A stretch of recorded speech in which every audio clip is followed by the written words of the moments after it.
যুক্তরাষ্ট্রের রাজধানী ওয়াশিংটনে অবস্থিত John F Kennedy centre for the performing arts থেকে সাবেক প্রেসিডেন্ট ডোনাল্ড ট্রাম্পের নাম সরিয়ে ফেলা হয়েছে।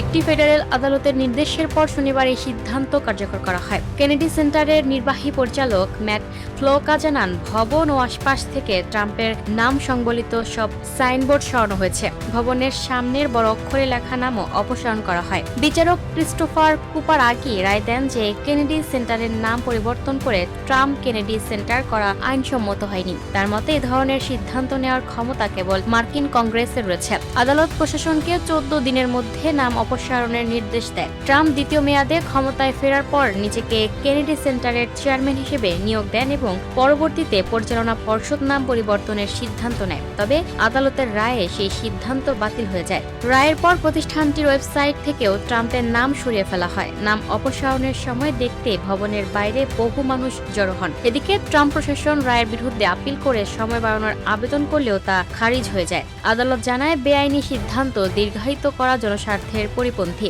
ঘটনাটি নিয়ে আগে থেকেই বিতর্ক চলছিল এবং এর প্রতিবাদে কয়েকজন শিল্পী তাদের অনুষ্ঠানও বাতিল করেছিলেন। Lucky Akter, up to date news, Dhaka.